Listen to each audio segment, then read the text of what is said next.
Hi, my name is Jane Haig, and this is the next in the series of our discussions with the Bible women about this book. And I'm here to introduce you to Edna Ferris. Edna, tell us about what brought you to St. Margaret's and who you are. Okay, well, I came to St. Margaret's in 1972. Wow. I moved here around July 4th, actually, and we started looking around for a church because we had been in the Episcopal Church in Delaware, and we drove around and we saw St. Margaret's. The first Sunday we went to church, it was very hot, and they had the service in the parish house because the church wasn't air conditioned. Oh my. And we took a friend of mine, the daughter of a friend of mine, with us, and she looked over and she said, "Oh, there's Aunt Kitty," which was Kitty Ayers. So anyway, that was the beginning. So we just kept going there. Good. And from then on. And my husband, Foster, was treasurer at the time of his death, which was in 1981. He had been treasurer in other churches too. But anyway, and I sang in the choir a long time. And then I got on Altar Guild, on the flower part of Altar Guild. I was an RN, and I worked at Anne Arundel for 18 or 20 years. I retired when I was close to 65. Mm-hmm. And I worked in the OBGYN, which I loved. Mm. Should have given you one of the midwives that we have been talking about, but no, you got the Zipporah and her daughter and her sisters. Okay. Yeah, well, I know he had a lot of. I know that Midian had a whole lot of daughters, because it talks about in here about how he has to find husbands for all. Right, of them. it does. It does. So, the first set of women that we are talking about are the 5 daughters of the priest of Midian, who are going to the well to water their father's camels. Well, I noted the part about what was the importance of the well. How they so many times they gathered. There are a lot of stories in the Bible Mm-hmm. where they were gathered around Mm-hmm. the well, and then it goes Mm-hmm. on to tell about it. And it seems logical to me because they didn't have plumbing. Mm-hmm. And the well was where you went to get water, which you couldn't live without. Mm-hmm.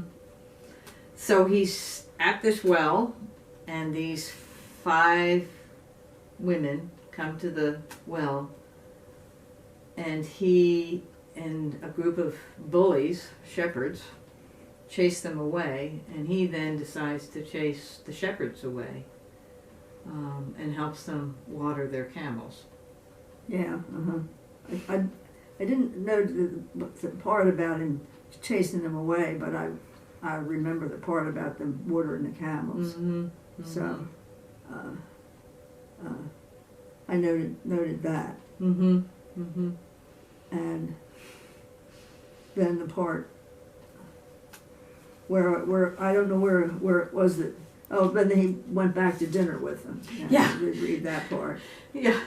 And the father says, "How come you're back so early, girls?" And they said, "Well, We had help. we had help." And the father says, "Ooh, maybe here's a nice guy who's probably of a good upbringing because he'd been brought up in the Pharaoh's house." And Zipporah was the one that the father gave to Moses. "And by the way, why don't you come work for me?" Zipporah, who is the wife of Moses, and All about her yeah, circumcising a child. right. That's kind of confusing. Yeah. Zipporah marries Moses, and they have 2 children while they're still living in Midian area, and Moses is still a shepherd working for Zipporah's father. But then Zipporah, God tries to kill Moses, find Moses and kill him. Oh no, I didn't pick up on that part. Well, that's why Zipporah circumcises their son. And it's in essence, I was trying to figure out why God then wanted to kill Moses, or seek him out and kill him.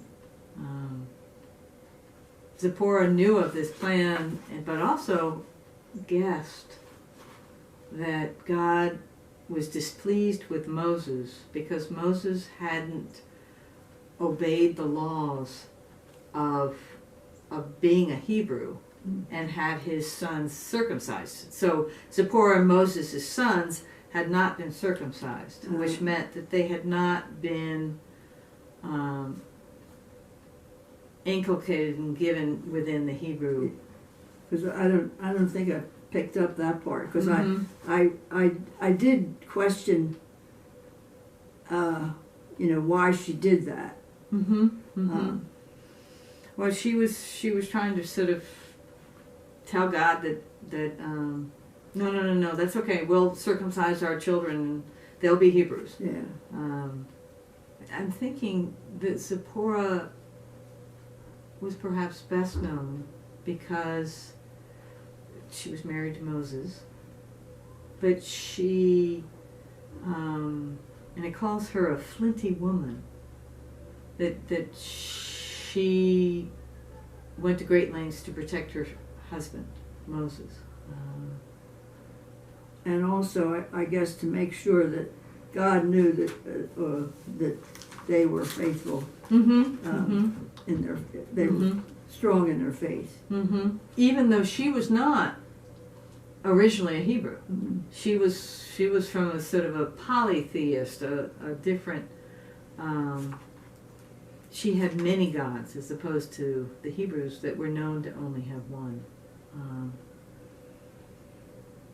And it talks about how God was trying to attacking Moses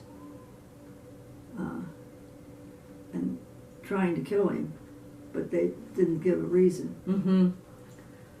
Because I thought that was very confusing as well. Why God had rescued Moses in the bulrushes, and now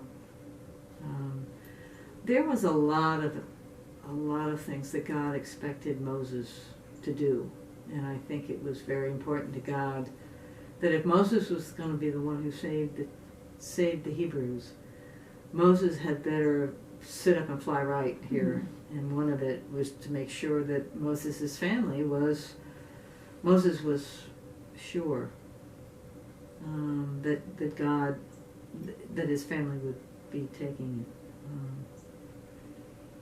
it. It was during that time when he came across the burning bush. Burning but not consumed. And that's when he heard the voice of God to return to Egypt and tell Pharaoh to set my people free. But the hard part was getting them all back to Egypt. Getting Moses and his family back to Egypt. But then it says that Moses actually sent his Zipporah and the two boys back to Midian to protect them. That she was in essence a single parent, but it was, I guess Moses.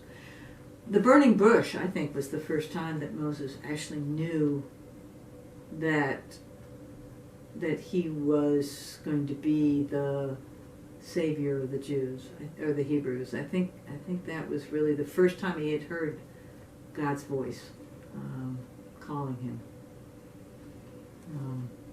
So they go back to Egypt.